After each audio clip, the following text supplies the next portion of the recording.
Hello students, welcome to made for polytechnic. या अगोदरचं जे आपलं व्हिडिओ लेक्चर आहे त्यामध्ये आपण आपला जो ऑपरेटिंग सिस्टम हा सब्जेक्ट आहे त्याच्यामध्ये जे 5 युनिट्स आहेत त्या युनिट्स बद्दल आपण इन्फॉर्मेशन पाहिली होती। ओके, ज्या विद्यार्थ्यांनी हा व्हिडिओ पाहिला नाही त्यांनी अगोदर हा व्हिडिओ पाहून घ्या, म्हणजे तुम्हाला आज जो मी पहिला पॉइंट शिकवणार आहे तो व्हिडिओ नाही पाहिला तरी पण ते पॉइंट समजणारच आहे, असं काही नाही। फक्त या व्हिडिओ मध्ये हे जे वेटेज वगैरे कशा प्रकारे काम करतात ते आपण समजवलेलं आहे। ओके, तर आजच्या लेक्चर मध्ये आपण काय असं सिलेबस वगैरे काही शिकणार नाहीये। आज आपण आपल्या सिलेबसचा पहिला जो पॉइंट आहे तो पॉइंट आपण शिकणार आहे। ओके, जो आपल्याला ऍक्च्युअल सिलेबस मध्ये आहे, दॅट इज ऑपरेटिंग सिस्टम ची जी कन्सेप्ट आहे आणि त्याचे फंक्शन्स वगैरे काय असतात ते। ओके, त्या अगोदर आपण एकदा इथे ओव्हरलुक करूयात की आपला हा जो फर्स्ट युनिट आहे operating system services and it's components, okay, हा 14 मार्क्सला आहे, जो पेपर मध्ये मॅक्झिमम 21 मार्क्स साठी येऊ शकतो। इथे आपल्याला नेमकं शिकायचं काय आहे? ओके, सगळ्यात पहिल्यांदा तर हा आपला इंट्रोडक्शनचा पोर्शन राहणार आहे, ज्यामध्ये ऑपरेटिंग सिस्टम काय आहे हे मी तुम्हाला समजून सांगेल आजच। ठीक आहे, त्यानंतर पुढच्या लेक्चर्स मध्ये आपण शिकणार आहे different types of operating system. Operating सिस्टमचे वेगवेगळे टाइप्स असतात, जसं की बॅच ऑपरेटिंग सिस्टम असते, मल्टी प्रोग्रामिंग ऑपरेटिंग सिस्टम असते, मल्टी प्रोसेसर ऑपरेटिंग सिस्टम असते, रिअल टाइम ऑपरेटिंग सिस्टम असते, मोबाईल ऑपरेटिंग सिस्टम असते, राईट। असे n नंबर ऑफ ऑपरेटिंग सिस्टमचे टाइप्स असतात। त्यापैकी आपल्याला जेवढे सिलेबसला दिलेले आहेत तेवढे ऑपरेटिंग सिस्टम आपण 1 बाय 1 शिकणार आहे। ओके, म्हणजे असं समजा की एका लेक्चर मध्ये आपण हे 1 किंवा 2 एवढे ऑपरेटिंग सिस्टम तिथे आपण कव्हर करू शकतो। त्यानंतर आपल्याला शिकायचे ऑपरेटिंग सिस्टमचे टाइप्स। जेव्हा नवीन जेव्हा कम्प्युटर्स आले होते तेव्हा त्याच्यामध्ये जी ऑपरेटिंग सिस्टम असायची ती ऑपरेटिंग सिस्टम युजर फ्रेंडली नव्हती। युजर फ्रेंडली नव्हती याचा अर्थ काय आहे की त्या ऑपरेटिंग सिस्टमला आपल्याला कमांड्स द्यावं लागायचे। आता जसं फॉर एक्झाम्पल आपल्याला जर एखादं ओपन करायचं असेल, जसं की MS वर्ड वगैरे जर आपल्याला ओपन करायचं असेल तर त्या MS वर्डला ओपन करण्यासाठी आपण आता काय करतो, माऊसचं कर्सर त्याच्यावर घेऊन जातो, डबल क्लिक करतो, राईट। तर आता हे जे काम आपण केलं म्हणजे ओपन दिस ऍप्लिकेशन, तेच काम आपल्याला कशामध्ये करावं लागलं असतं, कमांड्स मध्ये करावं लागलं असतं। कमांड यूज करत असेल ना तुम्ही आता पण, ठीक आहे, तर ते तुमचे command line base operating system असतात। ते 2 असतात, एक डॉस असते म्हणजे डिस्क ऑपरेटिंग सिस्टम आणि दुसरी आहे तुमची युनिक्स। ठीक आहे, तर हे जे 2 ऑपरेटिंग सिस्टम आहेत हे तुमचे कमांड लाईन असतात। आणि त्यानंतर आता आपण जे यूज करतो हे आपले GUI आहेत, म्हणजे ग्राफिकल युजर इंटरफेस त्याच्यामध्ये दिलेला असतो। तिथे आयकन्स वगैरे दिले असतात, बटन्स वगैरे अवेलेबल आहेत, ज्याचा यूज करून आपण सिस्टम मध्ये नेव्हिगेट करू शकतो। ते कोणते आहेत तर ती विंडोज आहे, लिनक्स आहे आणि मॅक OS आहे। या 3 OS बद्दल आपल्याला इथे शिकायचं आहे GUI मध्ये। मोस्टली पेपर मध्ये या दोघांच्या कंपॅरिझन वरती क्वेश्चन येऊ शकतो की कंपेअर कमांड लाईन बेस्ड आणि तुमची GUI ऑपरेटिंग सिस्टम। ओके, त्यानंतर आपल्याला शिकायचंय different services and services of operating system आणि त्यानंतरचे सिस्टम कॉल। हे सर्व्हिसेसचा एक वेगळा पॉइंट आहे ज्याच्यामध्ये ते सर्व्हिसेस वगैरे त्याचे दिलेले आहेत आणि त्यानंतर हे आहेत आपले सिस्टम कॉल। या सिस्टम कॉल वरती आताच सांगतोय, पहिलं लेक्चर आहे, पहिल्या लेक्चर मध्येच तुम्हाला सांगतोय सिस्टम कॉल वरती 100% पेपर मध्ये क्वेश्चन असतो, राईट। आणि या युनिट मधला म्हणा किंवा या ओव्हरऑल ऑपरेटिंग सिस्टम सब्जेक्ट मधला म्हणा, हा तुमचा सगळ्यात सिंपल पॉइंट आहे। फुकट तुम्हाला 4-6 मार्क याचे भेटून जातात सिस्टम कॉलचे, इतका सिंपल पॉइंट आहे तो। ठीक आहे, फक्त सिस्टम कॉल काय असते ही कन्सेप्ट तेवढी तुम्हाला समजून घ्यावं लागते, नेमकं काय आहे ते। ओके, त्यानंतर आहेत ऑपरेटिंग सिस्टमचे कंपोनेंट्स। हे 5 कंपोनेंट्स आहेत। आता याला कंपोनेंट्स म्हणून लक्षात ठेवायचं, बट बेसिकली हे तुमच्या ऑपरेटिंग सिस्टमचे काम आहेत। ठीक आहे, ऑपरेटिंग सिस्टम प्रोसेसला मॅनेज करते, त्यालाच प्रोसेस मॅनेजमेंट म्हणतात। ऑपरेटिंग सिस्टम मेन मेमरी म्हणजे रॅम असते, रॅमला मॅनेज करते, त्यालाच म्हणतात मेन मेमरी मॅनेजमेंट करणं। त्यानंतर फाईल मॅनेजमेंट जो आपला युनिट नंबर 5 आहे, त्यानंतर IO मॅनेजमेंट म्हणजे इनपुट आउटपुट डिव्हाइसेसचं मॅनेजमेंट, आणि त्यानंतर secondary storage management. Secondary storage कालच मी तुम्हाला सांगितलं होतं, मेमरी म्हणलं की रॅम असते।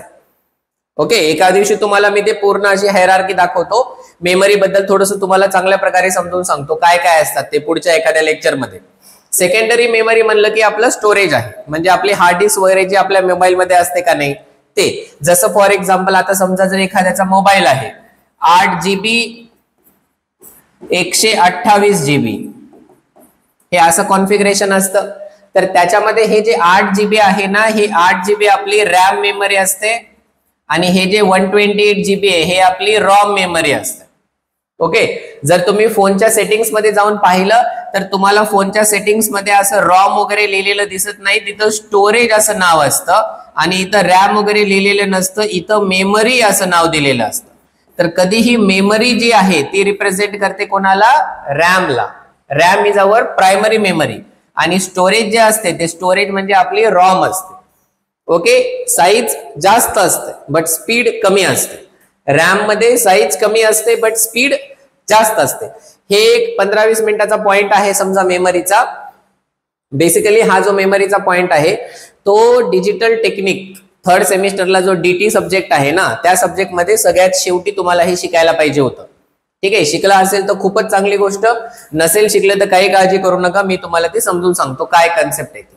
ओके, तर आता आजच्या लेक्चर मध्ये आपण शिकूयात की आपली ऑपरेटिंग सिस्टम म्हणजे नेमकं काय आहे. ठीक आहे, एवढे सगळे त्याचे युनिट्स पाहिले, सगळं पाहिलं, राईट. आता लक्ष द्या, इथे एक तुम्हाला डायग्राम दिसत असेल ज्याच्यामध्ये आपण दाखवले की ऑपरेटिंग सिस्टमची नेमकी पोझिशन कुठे असते किंवा ऑपरेटिंग सिस्टमची प्लेसमेंट काय असते पूर्ण सिस्टमच्या कंपोनंट्स मध्ये, आणि इकडे आपण दिलेली आहे त्याच्या रिलेटेड थेरी. तर ही थेरी वगैरे आपण नंतर बघूया, अगोदर मी तुम्हाला याची कन्सेप्ट समजून सांगतो.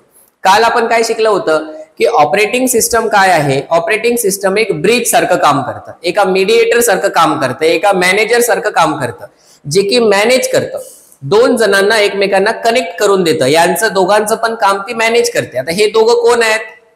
तर हा तुमचा युजर आहे आणि हे तुमचा हार्डवेअर आहे. या युजर आणि हार्डवेअर या दोघांना ऑपरेटिंग सिस्टम काय करते? कनेक्ट करून द्यायचं काम करत असते. का? कारण जे हार्डवेअर डिव्हाइसेस असतात ते हार्डवेअर डिव्हाइसेस कॉम्प्लेक्स असतात. ते complex devices user directly handle करू शकत नाही. ओके, मग ते युजरच्या बिहाफ वरती हार्डवेअर डिव्हाइसेसला जे काम हार्डवेअर डिव्हाइसेस करून आपल्याला करून घ्यायचं आहे ते काम करून घेण्याचं काम कोण करत असते? ऑपरेटिंग सिस्टम करत असते. जसं फॉर एक्झाम्पल कॅमेऱ्याकडून फोटो काढून घेणं. Okay, camera is a hardware. Photo काढायची कोणाला आहे? युजरला. हार्डवेअर कोण आहे? कॅमेरा आहे. त्याच्यामध्ये ऑपरेटिंग सिस्टम कोण आहे? अँड्रॉइड आहे. तर अँड्रॉइड जी आहे त्या अँड्रॉइड वर आपण कॅमेरा नावाचं एक ऍप्लिकेशन टाकलेलं आहे. कळतंय? युजर कॅमेरा नावाच्या ऍप्लिकेशनला कमांड देणार, कॅमेरा नावाच्या ऍप्लिकेशनला ऑपरेटिंग सिस्टम सांभाळणार आणि तिथून ती कमांड तुमच्या हार्डवेअरकडे जाणार. ओके, म्हणजे इथे फक्त ऑपरेटिंग सिस्टम एकटीच राहत नाही, या ऑपरेटिंग सिस्टम सोबत आणखी कोण आहे? ऍप्लिकेशन सॉफ्टवेअर आहे. आता बघा ना, तुम्ही नॉर्मल याला कन्सिडर करा ऍप्लिकेशन. आपण जसं थेरी सब्जेक्ट मध्ये लिहितो ना, ऍप्लिकेशन्स ऑफ. ऍप्लिकेशन म्हणजे काय? यूज. त्याचा काहीतरी यूज आहे. जसं फॉर एक्झाम्पल आपण आपल्या फोनमध्ये ऍप्लिकेशन इन्स्टॉल करतो. जसं फॉर एक्झाम्पल आता मी माझ्या फोनमध्ये समजा व्हॉट्सअप इन्स्टॉल केले, तर व्हॉट्सअप काय आहे? क्विक मेसेजिंगचं ऍप्लिकेशन आहे. ठीक आहे, क्रोम आहे. क्रोम काय आहे? ब्राउझर आहे. कळतं? MS वर्ड काय आहे? जिथं आपण डॉक्युमेंट वगैरे क्रिएट करू शकतो. हे काय आहे? तुमचे ऍप्लिकेशन सॉफ्टवेअर्स आहेत. ऍप्लिकेशन म्हणजे युजर ऍप्लिकेशन, म्हणजे युजरला त्याचा काहीतरी यूज आहे म्हणून युजर ते ऍप्लिकेशन इन्स्टॉल करतो. आता तसंच तुम्ही विचार करा की तुम्ही प्ले स्टोअर मधून कोणते कोणते ऍप तुमच्या फोनमध्ये इन्स्टॉल केलेले आहेत, ते तुमचे युजर ऍप्लिकेशन आहेत. त्या युजर ऍप्लिकेशन्सला वापरणार कोण? युजर ऍप्लिकेशन म्हणजे हे ऍप्लिकेशन सॉफ्टवेअर, याला वापरणार कोण? युजर. कळतंय? युजर ऍप्लिकेशन थ्रू म्हणजे ऍप्लिकेशन सॉफ्टवेअर थ्रू कमांड देतो. त्या कमांडला हँडल कोण करतं? मॅनेज कोण करतं? OS करते. आणि OS ती कमांड कोणाला सांगते? हार्डवेअरला सांगते. मग हार्डवेअर काय करते? त्या हार्डवेअरने जे काम केलं ते काम ऑपरेटिंग सिस्टम बघते प्रॉपरली झालं का नाही. मग ते काम तुमच्या ऍप्लिकेशन सॉफ्टवेअरकडे जातं, तिथून ते काम कोणाकडे जातं? युजरकडे. म्हणजे या युजरला काम करून घ्यायचं आहे कोणाकडून? हार्डवेअर कडून. युजरचं काम कोणाकडे आहे? हार्डवेअरकडे आहे. काय काम आहे? युजरला काढायचे आहे फोटो. फोटो कोण काढू शकतो? कॅमेरा काढू शकतो. म्हणजे संबंध या दोघांचाच आहे फक्त. युजरला फोटो काढायचे, फोटो कोण काढणार? कॅमेरा काढणार. हा युजर झाला, हा हार्डवेअर झाला. युजर डायरेक्टली हार्डवेअरला यूज करत नाही, करू पण शकत नाही, कारण हार्डवेअर मध्ये कॉम्प्लेक्सिटीज असतात. ठीक आहे, तर युजर कशाचा यूज करणार? ऍप्लिकेशन सॉफ्टवेअरचा. कळलं? आणि ऍप्लिकेशन सॉफ्टवेअर कशावर इन्स्टॉल होते? ऑपरेटिंग सिस्टम वरती. ऑपरेटिंग सिस्टम कशावर इन्स्टॉल होते? हार्डवेअरवर. कळते? आता हार्डवेअर मध्ये काय? मेमरी. तुमच्या फोन मध्ये जर स्टोरेजच नाही, म्हणजे 128 GB ची मेमरी असते, बरोबर. विचार करा ना, जर तुम्ही 128 GB मेमरी वाला मोबाईल घेतलेला आहे, तर मला सांगा, तुम्ही तो मोबाईल नवीन किंवा फॉर्मॅट जरी केला मोबाईलला त्या, तर तुम्हाला कधीच 128 GB फ्री दिसत नाही. का दिसत नाही? कारण तुमच्या मोबाईल मध्ये त्या 128 GB मध्ये तुमचा जो अँड्रॉइड आहे, अँड्रॉइड म्हणजे ही तुमची ऑपरेटिंग सिस्टम इन्स्टॉल केलेली आहे. कशात इन्स्टॉल केली? तर तुमच्या हार्डवेअर मध्ये इन्स्टॉल केलेली आहे, म्हणजे तुमच्या स्टोरेज मध्ये ते इन्स्टॉल केलेलं आहे. आता त्या ऑपरेटिंग सिस्टम मध्ये कोण आहे? ऍप्लिकेशन सॉफ्टवेअर आहे. ऍप्लिकेशन सॉफ्टवेअर म्हणजे कोण आहे? कॅमेरा आहे. कॅमेराचं ऍप इन्स्टॉल केलेलं आहे. या ऍपला तुम्ही क्लिक करता, असं टच करता. टच केली की ते ऍप ओपन होते. ते ऍप ओपन झालं म्हणजे काय झालं? या युजरला या हार्डवेअर सोबत कनेक्ट करून दिलं. आता हे जे कामं दिसत आहेत, हे जे सगळं मी तुम्हाला सांगतोय, हे सगळं फक्त एक ओव्हरव्ह्यू आहे. हे ऍक्च्युअली कशा पद्धतीने काम केला जातो, कमांड कशी ट्रान्सफर होत असते, हे सगळं आपल्याला सिस्टमॅटिकली या युनिट्स मध्ये शिकायचं आहे. ओव्हरऑल तुमच्या ऑपरेटिंग सिस्टम मध्ये कळतंय? तर ही तुमची अशा प्रकारची ऑपरेटिंग सिस्टम आहे. मग आता बरं बाबा सर, तुम्ही एवढं सांगताय, मग याची डेफिनेशन सांगा. बाळा, डेफिनेशन जे आहे ना, ती थेरी समजून घ्यायची, कन्सेप्ट समजून घ्यायची, त्याच्यावरून डेफिनेशन तयार करता येते. कळलं? तर काय आहे बाबा ऑपरेटिंग सिस्टम? इथं बघा, याला बघून सांगा. Operating system is a bridge. जसं मी काल सांगितलं होतं, operating system is a bridge which connect user with hardware with the help of application software, असे म्हणू शकतो. किंवा ऑपरेटिंग सिस्टम काय? Operating system is a mediator. Operating system is a manager which manage user and hardware operations with the help of application software. कळतंय का? म्हणजे तुम्हाला सांगायचं काय आहे ते त्या डेफिनेशन मधून कळालं पाहिजे. अशा पद्धतीने आपण डेफिनेशन लिहू शकतो. कळतंय? Operating system. ऑपरेटिंग सिस्टम म्हणजे काही नाहीये. ऑपरेटिंग सिस्टम म्हणजे एक मोठं सॉफ्टवेअर आहे. खूप मोठं सॉफ्टवेअर आहे. तुम्हाला हायरार्की सांगतो कशी राहते बघा. सगळ्यात अगोदर असतात तुमचे कोड, ज्याला आपण ऑपकोड म्हणतो, जे मायक्रो प्रोसेसर मध्ये शिकायला पाहिजे होतं 4थ्या सेमिस्टर मध्ये. ऑपकोड म्हणजे ऑपरेशनल कोड असतात. हे जे कोड आहेत, असे खूप सारे कोड किंवा इन्स्ट्रक्शन. आता हे कोड एकत्र जमा झाले की कोड पासून तयार होत असते तुमची इन्स्ट्रक्शन, जसं की ऍड, मूव्ह, कॉपी, स्टोअर. ठीक आहे? कोड पासून इन्स्ट्रक्शन, अशा खूप साऱ्या इन्स्ट्रक्शन्स एकत्र लिहिल्या की तयार होत असतो तुमचा प्रोग्राम. ओके? असे खूप सारे प्रोग्राम जर तुम्ही एकत्र केले, जसं की आता ऍडिशन, सबट्रॅक्शन, मल्टिप्लिकेशन, डिव्हिजन, हे चारही प्रोग्राम जर मी एकत्र कंबाईन केलं तर एक कॅल्क्युलेटर नावाचं ऍप्लिकेशन तयार होतं. म्हणजे खूप सारे प्रोग्राम एकत्र लिहिले की ऍप्लिकेशन तयार होतं, किंवा सॉफ्टवेअर म्हणतो आपण त्याला. आणि असे खूप सारे ऍप्लिकेशन जर एकत्र आणले तर तयार होत असते तुमची ऑपरेटिंग सिस्टम, ओएस. कळतंय? म्हणजे अशा प्रकारे आपले ओएस ची हायरार्की आहे. तर ओएस म्हणजे काही नाही. ओएस म्हणजे काय आहे? तर एक मोठा सॉफ्टवेअर आहे. ठीक आहे? ज्याच्यावर खूप साऱ्या फंक्शनॅलिटी दिलेल्या आहेत, ज्याच्यावर आपण बाहेरून पण आणखी काही ऍप्लिकेशन इन्स्टॉल करू शकतो.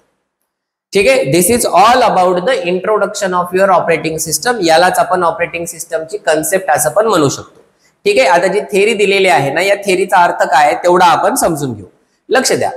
An operating system म्हणजे OS is the main software that run on a computer or mobile device. Main software आहे, मेन आहे. त्याच्याशिवाय तुमचं हार्डवेअर काहीही करू शकत नाही, काहीही करू शकत नाही. कळतंय? त्यानंतर OS act as a bridge. OS bridge सारखं काम करते. आता ब्रिज सारखं काम करते म्हणजे खरंच ब्रिज इमॅजिन करू नका. एक मॅनेजर सारखं काम करते किंवा एखाद्या मिडलमॅन सारखं काम करते, मध्यस्थी सारखं काम करते. बिटवीन कोणाकोणाच्या मध्ये या डायग्राम नुसार सांगायचं, कोणाकोणाच्या मध्ये मध्यस्थीचं काम करते? युजर, हार्डवेअर आणि काही ऍप्लिकेशन सॉफ्टवेअर यांच्यामध्ये काम करते. बघा, कोणाकोणाच्या मध्ये? युजरच्या मध्ये, हार्डवेअरच्या मध्ये आणि व्हेरियस ऍप्लिकेशनचे सॉफ्टवेअर्स. ओके? तर आता हार्डवेअर काय काय असू शकतात? हार्डवेअर आपलं सीपीयू आहे, मेमरी आहे, स्टोरेज आहे, काही असू शकतात. व्हेरियस ऍप्लिकेशन्स काय आहेत? जसं फॉर एक्झाम्पल काही गेम्स असतील, काही तुम्ही सोशल मीडियाचे ऍप्लिकेशन इन्स्टॉल केले असतील किंवा ब्राउझर वगैरे असेल क्रोम सारखा, ते झालं. त्यानंतर the OS start the computer, operating सिस्टमच काय करते, कम्प्युटरला आपल्या स्टार्ट करते, हार्डवेअरला स्टार्ट करते. ठीक आहे. Help to run the apps, त्याच्यावरती आपण ऍप्सला काय करू शकतो, रन करू शकतो. And manage the resources like memory and storage. Okay. आता रिसोर्सेस हा जो शब्द आहे ना, या शब्दाबद्दल मी तुम्हाला टाइम टू टाइम खूप सारं नॉलेज देणार आहे, जेणेकरून रिसोर्स शब्दाचा अर्थ मला ज्या पद्धतीने समजलेला आहे त्याच्यापेक्षा जास्त चांगल्या पद्धतीने तुम्हाला समजला पाहिजे. ओके. रिसोर्स म्हणजे आपल्याकडे असणारी एक वस्तू, ठीक आहे, ज्याचा वापर करायचा तर खूप जणांना आहे, पण आपण जर त्याचा प्रॉपर टाइम टेबल बनवला तर ते सगळेजण यूज करू शकतात. जसं फॉर एक्झाम्पल आता इथे क्लासरूम मध्ये रिसोर्स हा जो बोर्ड आहे, डिजिटल बोर्ड, हा डिजिटल बोर्ड काय आहे, एक रिसोर्स आहे. कळतंय. आता समजा मी एकटाच या डिजिटल बोर्डला वापरणार आहे, तर मी वापरतोयच किती दिवसामध्ये, समजा 2 ते 3 लेक्चर मी रेकॉर्ड करत आहे, तर मी 2 ते 3 तास या बोर्डला वापरत आहे. बाकी टाइम तर या बोर्डचा यूज होतोय का, नाही होत. समजा कोणी XYZ एखादी फॅकल्टी आहे, त्या फॅकल्टीला पण अशा प्रकारे जर ऑनलाईन वगैरे यायचं असेल तर ते सुद्धा या बोर्डला यूज करू शकतात ना. म्हणजे इथे मी काय केलं, माझा हा जो रिसोर्स आहे, हा रिसोर्स मी त्यांच्यासोबत शेअर केला. ओके. आता शेअर मी कसं करणार, सेफ आणि अनसेफ कंडिशन कन्सिडर करू. त्यांनी म्हणतायत की नाही बाबा, पूर्ण दिवसभर सकाळी 7 पासून सायंकाळी 7 पर्यंत मलाच बोर्ड लागणार आहे. मग त्या केसमध्ये मी त्यांना शेअर करू शकत नाही, कारण त्याच टाइम मध्ये मला पण ते वापरायला पाहिजे ना. कळतंय. तर हे जे बोर्ड आहे, हे बोर्ड म्हणजे काय आहे, रिसोर्स झालं. जसं आता आपल्या घरी एखादी गाडी आहे, ठीक आहे, 2 व्हीलर. ती 2 व्हीलर तुम्ही ट्युशनला जाण्यासाठी, येण्यासाठी, कॉलेजला जाण्यासाठी, येण्यासाठी, मार्केटला जाण्यासाठी, येण्यासाठी त्याचा यूज करता. ती तुमचा रिसोर्स आहे एक पद्धतीचा. समजा पप्पा काय करत आहेत, सकाळी 10 वाजता 2 व्हीलर घेऊन जातात, ऑफिसला जातात, तिथं नेऊन पार्क करून ठेवतात. सायंकाळी 5-6 वाजता ऑफिस सुटलं की परत घरी येतात. म्हणजे दिवसभर त्या 2 व्हीलरचा काही यूज होतोय का, नाही यूज होतोय. म्हणजे रिसोर्सचा यूज होत नाही. कळतंय. रिसोर्स म्हणजे अशा गोष्टी ज्या गोष्टीचा वापर करून एखादी प्रोसेस कंप्लीट होत असते, त्याला रिसोर्स म्हणतात. कळलं. जसं फॉर एक्झाम्पल तुमच्या कम्प्युटर लॅब मध्ये असणारे कम्प्युटर्स, हे काय आहेत, रिसोर्स आहेत. त्याचा वापर सर्वांना झाला पाहिजे ना, का फक्त सेकंड इयरचेच कम्प्युटर वापरतात, नाही 3rd इयरचेच वापरतात, असं नाही ना. तर ते रिसोर्स सर्वांमध्ये आपल्याला शेअर करता आलं पाहिजे. ओके. रिसोर्स बद्दल पुढे आपण खूप शिकणार आहे. पहिल्या स्टेजवरती एवढी इन्फॉर्मेशन सध्यासाठी तरी सफिशियंट आहे. पुढे आणखी आपण बघूयात रिसोर्स काय असतात. ओके. तर हे रिसोर्सला काय करायचं असतं, मॅनेज करायचं असतं. म्हणजे सर्वांना व्यवस्थित भेटले पाहिजे. असं कन्सिडर करा की लायब्ररीमध्ये ऑपरेटिंग सिस्टमचं एकच पुस्तक आहे. एका स्टुडंटने ते पुस्तक घेऊन गेलं आणि पूर्ण सेमिस्टरभर तिच्याकडेच ठेवून घेतलं किंवा त्याच्याकडेच ठेवून घेतलं, परत दिलंच नाही. राईट. मग आता बाकी विद्यार्थ्यांना ते पुस्तक भेटणार आहे का, नाही भेटणार ना. मग असं चालत नाही ना. म्हणून लायब्ररीचा रूल काय असतो की तुम्ही बुक घेऊन जा, बट एका आठवड्यानंतर तुम्हाला ते परत करावं लागेल. हा, वाटल्यास तुम्ही परत दुसऱ्या आठवड्यामध्ये ते घेऊन जा, म्हणजे जेणेकरून ते जे रिसोर्स आहे, बुक ऍज अ रिसोर्स, तो सर्वांना मिळाला पाहिजे. कारण त्याशिवाय काही कामं असतात जे कंप्लीट होऊ शकत नाहीत. ओके. ठीक आहे. पुढे आणखी जास्त इन्फॉर्मेशन देतो मी तुम्हाला त्याबद्दल. त्यानंतर आहे अन ऑपरेटिंग सिस्टम. आता ही त्याची डेफिनेशन आहे बघा, ऑपरेटिंग सिस्टमची. खूप जण म्हणतात डेफिनेशन, ठीक आहे, इज कॉल्ड ॲज, असं दिसलं तर डेफिनेशन असते असं नाही. बघा, an operating system is a system software that manage computer hardware and software resources and provide common services for computer programs. ठीक आहे. ही डेफिनेशन लिहायची, ही लिहा किंवा व्हिडिओच्या सुरुवातीला जी मी डेफिनेशन सांगितलेलं आहे ते लिहिली तरी पण चालते, काही फरक पडत नाही, दोन्हीचा अर्थ एकच आहे. It act as an interface. Interface म्हणजे दोघांच्या मध्ये काम करणारा. त्यालाच आपण इथं काय म्हणलं, ब्रिज म्हणलं, मॅनेजर म्हणलं, मिडलमन म्हणलं, काहीही म्हणू शकता. बिटवीन कोणाकोणाच्या मध्ये, user and the computer hardware, दोनच शब्द घेतलेले आहेत. राईट. तिसरा शब्द ऍप्लिकेशन सॉफ्टवेअर तुम्ही टाकू पण शकता, नाही टाकलं तरी काही फरक पडत नाही. युजरला वापरायचं काय, हार्डवेअर. डायरेक्टली वापरता येत नाही म्हणून कोण पाहिजे, ऑपरेटिंग सिस्टम. ऑपरेटिंग सिस्टम वरती त्या स्पेसिफिक हार्डवेअर साठी काय लागतं, एक स्पेसिफिक सॉफ्टवेअर लागतं. आता ऍप्लिकेशन सॉफ्टवेअर म्हणजे काय सांगतो, प्रिंटर आहे, प्रिंटर आणून तुम्ही कनेक्ट करून टाकले तर डायरेक्ट प्रिंटर काम करत नाही, त्या प्रिंटरचं ड्रायव्हर सॉफ्टवेअर आपल्याला इन्स्टॉल करावं लागतं, ते म्हणजे तुमचं ऍप्लिकेशन सॉफ्टवेअर आहे. कळालं? तर हे अशा प्रकारे इंट्रोडक्शन झालं आपल्या ऑपरेटिंग सिस्टमचं. कळालं? आता पुढे पाहूयात आपण आणखी काय आहे ते. आता बघा, simple functions of operating system. आता याला मुद्दामच मी सिंपल फंक्शन असं म्हणलेलं आहे, कारण सिलेबस मध्ये आपल्याला फंक्शन्स म्हणून आहे, ते फंक्शन्स तुम्हाला मी नेक्स्ट लेक्चर मध्ये देणार आहे. त्याला पूर्ण अर्धा पाऊण तास लागतो एक्सप्लेन करण्यासाठी. हे सिंपल फंक्शन्स आहेत. 1-2 मार्कासाठी वगैरे आलं तर तुम्ही लिहू शकता, किंवा या फंक्शन्स वरून तुम्हाला नेमकं समजेल की ऑपरेटिंग सिस्टम काय काम करते. ते काय काम करते बघा. It run the programme.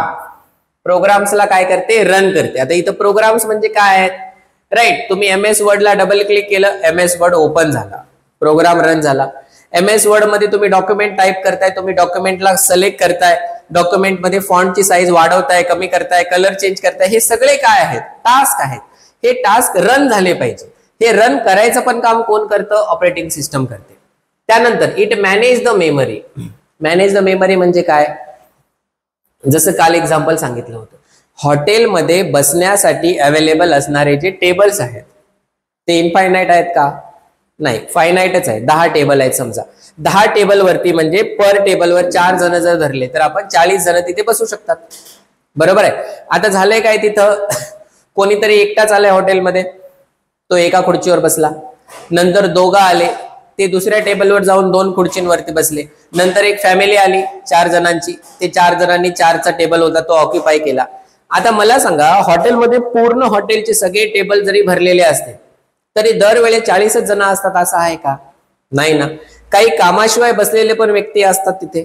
मग हॉटेल मालक काय करतो, त्यांना उठवतो म्हणजे काय करतोय, टेबल रिकामा करतोय. टेबल रिकामा करतोय म्हणजे काय करतोय, मेमरी एम्प्टी करतोय. का मेमरी एम्प्टी करतोय, अरे बाबा नवीन आलेली प्रोसेस आहे, त्या प्रोसेसला काम करण्यासाठी मेमरी लागते. तुझं मेमरीचं काम झालेलं आहे ना, तू मेमरी परत कर. प्रोसेस जर स्वतःहून परत देत नसेल तर OS त्यांच्याकडून ते हिसकावून घेत असते. यालाच आपण काय म्हणतो, मेमरी मॅनेजमेंट म्हणतो. म्हणजे ज्याला लागते त्याला मेमरी द्यायची आणि काम झाल्यानंतर मेमरी परत घ्यायची. ओके, हे आपण एका सेपरेट युनिट आहे याचा, आपल्याला 4था युनिट आहे. ठीक आहे. त्यानंतर इट कंट्रोल द हार्डवेअर. हार्डवेअरचे ऑपरेशन्स, कधी हार्डवेअरला ऑन करायचं, कधी हार्डवेअरला ऑफ करायचं, या सगळ्या गोष्टी ज्या आहेत तो कंट्रोल करतो. आता हार्डवेअर म्हणजे कोण, आपल्या कम्प्युटरला कनेक्टेड जो मॉनिटर आहे तो पण हार्डवेअर आहे. कीबोर्ड झालं, माऊस झालं, प्रिंटर झालं, स्कॅनर झालं, बारकोड रीडर झालं, हे सगळे काय आहेत, आपले हार्डवेअर्स आहेत. त्यानंतर it handle the files. File सोबत आपण काय काय करू शकतो, ऑपरेशन्स ऑफ फाईल म्हणून 4 मार्काला एक क्वेश्चन येतो.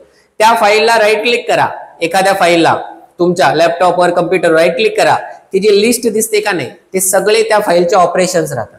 आपण त्या फाईलवर तेवढे कामं करू शकतो. काय काय करू शकतो, ओपन करू शकतो, रिनेम करू शकतो, कट करू शकतो, कॉपी करू शकतो, पेस्ट करू शकतो. बरोबर आहे, राईट. तिथून कॉपी केलं तर दुसरीकडे पेस्ट करता येते. कळतंय.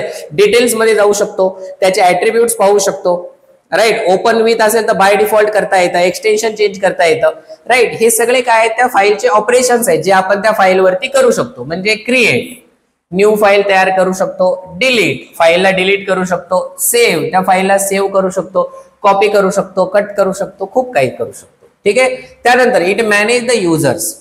आता एकाच लॅपटॉप मध्ये आपण एकापेक्षा जास्त युजर्स पण वापरू शकतो. 2 असतात ना, जसे तुम्ही कॉलेजमध्ये जर लॉग इन केलं तर 2 असतात. एक फॅकल्टी असतं, एक स्टुडंट असतं. 2, तुम्ही स्टुडंटला क्लिक करता, फॅकल्टीला क्लिक केलं तर पासवर्ड मागते, म्हणजे तिथे 2 युजर अकाउंट बनवलेले आहेत. तशा प्रकारे कळालं. हे का केलं जातं की दोघांचा जो डेटा आहे तो डेटा सेपरेटली स्टोअर झाला पाहिजे, सेफ राहायला पाहिजे. ओके, हे सिंपल फंक्शन्स आहेत. याचे ऍक्च्युअल जे फंक्शन्स आहेत, म्हणजे 4 मार्काला जर विचारलं तर तुम्हाला जे आन्सर लिहावं लागतं ते आपण नेक्स्ट लेक्चर मध्ये शिकूयात काय आहे ते. त्यानंतर आता काय एक्झाम्पल्स ऑफ ऑपरेटिंग सिस्टम. कोणते कोणते ऑपरेटिंग सिस्टम्स आहेत माहितच आहेत आपल्या सर्वांना. आपण जे लॅपटॉप वगैरे वापरतो, इव्हन मी पण जे लॅपटॉप वापरतो त्याच्यामध्ये विंडोजच आहे. ठीक आहे. जर ऍपलचा कोणी लॅपटॉप वापरत असेल, कम्प्युटर वापरत असेल तर त्याच्यामध्ये मॅक OS असते. ओके. त्यानंतर आपण जे फोन वापरतो स्मार्टफोन ते पण कोणते अँड्रॉइड आहे. जर कोणी ऍपलचा आयफोन वापरत असेल तर ते iOS असते. आणि तुम्ही कोडिंग वगैरे साठी किंवा सर्व्हर साइडला वगैरे जी कोडिंग केलेली असते तिथे काय वापरलं जातं, तुमचं लिनक्स वापरलं जातं. ओके, हे कशासाठी वापरलं जातं हे लिहायची गरज नाही, हे तुम्हाला समजण्यासाठी मी दिलेलं आहे. तुम्ही फक्त या ऑपरेटिंग सिस्टमचे नावं जरी लिहिली तरी पण चालतात. हे सगळे युजर फ्रेंडली नावं आहेत, सर्वांना हे माहीत असतात म्हणून हे नावं इथं मी लिहिलेले आहेत. याला सोडून खूप साऱ्या आणखी वेगवेगळ्या ऑपरेटिंग सिस्टम्स असतात, बट आपल्याला लिस्ट करा म्हणलं तर 2-4 नावं लिस्ट करावे लागतात. Okay right. तर हे आपलं पहिलं लेक्चर झालेलं आहे ऑपरेटिंग सिस्टमचं U1 L1 म्हणजे युनिट 1 लेक्चर 1, ज्यामध्ये आपण ऑपरेटिंग सिस्टमचं इंट्रोडक्शन म्हणजे त्याची कन्सेप्ट तेवढी शिकलेली आहे. फंक्शन्स जे आहेत ते आपण नेक्स्ट लेक्चर मध्ये कंटिन्यू करूयात. ओके, चलो, थँक्यू, कीप स्टडिंग.